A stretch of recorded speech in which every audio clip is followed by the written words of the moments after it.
Hero Darshan అసలు పేరు హేమంత్ కుమార్. కన్నడ ఇండస్ట్రీకి చెందినవారు. 2003లో విజయలక్ష్మిని వివాహం చేసుకున్నారు. వీరికి వినీష్ అనే కుమారుడు ఉన్నాడు. అంతా బాగానే జరుగుతుంది. ఆ కుటుంబం ఎంతో సంతోషంగా ఉండేది. దర్శన్ కూడా వరుస సినిమాలతో ఇండస్ట్రీలో దూసుకెళ్లేవాళ్లు. హీరోయిన్ పవిత్ర గౌడతో ఓ సినిమా తీశాడు. ఆ మూవీ విజయం సాధించడంతో వీరిద్దరి ఫ్రెండ్షిప్ కొనసాగింది.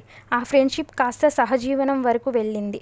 పవిత్రపై ప్రేమతో పాపం అమాయకురాలైన విజయలక్ష్మితో రోజూ గొడవలు పడేవాడు దర్శన్. ఇక వారిద్దరు సన్నిహితంగా ఉన్న రీల్ ఒకటి బయటకొచ్చింది. రేణుస్వామి ఓ డైహార్డ్ ఫ్యాన్ దర్శన్కి. పవిత్ర మరియు దర్శన్ ప్రేమను జీర్ణించుకోలేకపోయాడు రేణుస్వామి. పవిత్రకి ఎన్నో మెసేజెస్ చేశాడు. మా హీరో కుటుంబాన్ని విచ్చలవిడిగా చెయ్యకు, దర్శన్ని వదిలేయని. అయినా పవిత్ర వినిపించుకోకుండా వారి ప్రేమను కొనసాగించింది. ఓ రోజు రేణుస్వామి అసభ్యకరమైన మెసేజెస్ తట్టుకోలేక హీరో దర్శన్కి చెప్పింది పవిత్ర. ఇక దర్శన్ ఒక రియల్ విలన్గా రేణుస్వామి కోసం బయలుదేరి రేణుస్వామిని చాలా క్రూరంగా చంపించాడు. ఇది చాలా బాధాకరం అయిన సంఘటన. వీరిద్దరి ప్రేమ కోసం ఏ పాపం తెలియని వ్యక్తి బలయ్యాడు.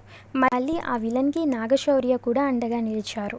నీ మీదున్న రెస్పెక్ట్ కూడా పోయింది నాగశౌర్య. ఇలాంటి దారుణమైన సంఘటన నీ ఫ్రెండ్ గురించి పాజిటివ్గా వెనకేసుకొని చెప్పినా ఎవరు నమ్మరు. పాపం ఇక్కడ రేణుస్వామి బలయ్యాడు. సో ఇదన్నమాట దర్శన్ పవిత్ర మిస్టరీ. ఇన్ఫర్మేషన్ నచ్చినట్లయితే లైక్ చేయండి, షేర్ చేయండి, సబ్స్క్రైబ్ చేయండి.